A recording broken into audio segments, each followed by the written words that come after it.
Hello बच्चों, आज हम करेंगे एडिशनल आइटम्स में कैश फ्लो स्टेटमेंट। तो सबसे पहले देखिए ज़रा, इसमें हमने तीनों फॉर्मेट बनाने हैं: operating, investing and financing. Equity and liabilities में आपके पास share capital, reserve, secured loan, unsecured loan और करंट लाइबिलिटीज़ दिए हुए हैं। करंट लाइबिलिटीज़ अलग से आगे वह वर्किंग कैपिटल में यूज़ कर लेना उसका। रिजर्व आपका नॉन ऑपरेटिंग में ऐड हो जाएगा। सिक्योर्ड लोन और अनसिक्योर्ड लोन जो है वो फाइनेंसिंग में चले जाएंगे। ठीक है। एसेट्स में आपके पास मशीनरी आपकी फिक्स्ड एसेट्स है, इसलिए ये आपके इन्वेस्टिंग में आ जाएगी। स्टॉक, ट्रेड रिसीवेबल आपके वर्किंग कैपिटल में चले जाएंगे क्योंकि करंट एसेट्स हैं। और कैश जो है वो आपका कैश इक्विवेलेंट्स में चला जाएगा। ठीक है। तो देखिए, एडिशनल में दिया during the year dividend paid 52,000 and depreciation charge 18,000। तो सबसे पहले हम क्या करते हैं, जो एडिशनल आइटम्स थी उसी के बारे में सोच लेते हैं। डिविडेंड्स तो आपका एक नॉन ऑपरेटिंग में भी आएगा और एक आपका फाइनेंसिंग में भी माइनस होगा जाके। तो सबसे पहले डेप्रिसिएशन उसने दी हुई है आपके पास। तो डेप्रिसिएशन मशीनरी के ऊपर है, फिक्स्ड एसेट्स वही है।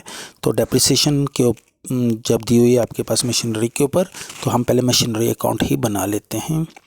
मशीनरी में आपके पास बैलेंस दिया हुआ है ऑलरेडी, जो आपके क्वेश्चन में गिवन है।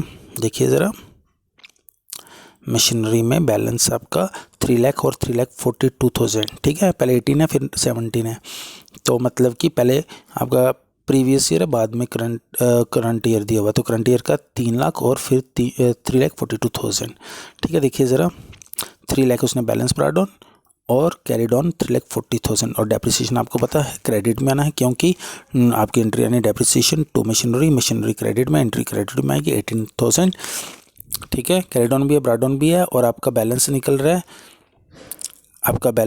डेबिट साइड में, उसको हम परचेजेस बोलते हैं। ठीक है। अगर वो क्रेडिट से निकलता तो वो हमारा सेल्स होता। ठीक है। एक बात क्लियर होगी। अब हम बनाएंगे कैश फ्रॉम ऑपरेटिंग एक्टिविटीज़। तो profit as per statement, profit हम यहाँ से देखेंगे। ठीक है। प्रॉफिट आपका रिजर्व से देख लेंगे हम। ठीक है जी। तो वो आ गया आपका 96 और 98 का डिफरेंस 2000। और फिर डेप्रिसिएशन भी इसी में आएगा और डिविडेंड पेड भी आएगा, दोनों नॉन ऑपरेटिंग हैं। फिर उसके बाद वर्किंग कैपिटल का यूज़ करते हैं, क्योंकि लेस नॉन ऑपरेटिंग है ही नहीं कुछ। और उसमें आपके पास है इन्वेंट्रीज जो हैं, आपका स्टॉक जो है वो है, पहले था 50 फिर है 44। तो प्लस होगा क्योंकि आपका रिड्यूस हो रहा है, तो उससे कैश इनफ्लो होता है। ठीक। फिर है इंक्रीज इन करंट लाइबिलिटीज़ में आपके पास उसने डायरेक्ट दी हुई हैं 72,000 और 82,000 बढ़ रही हैं, ये भी ऐड होगा। ठीक है। लेस में आपके पास है ट्रेड रिसीवेबल, क्योंकि ट्रेड रिसीवेबल आपका बढ़ रहा है तो इससे कैश आउटफ्लो होता है। ठीक है।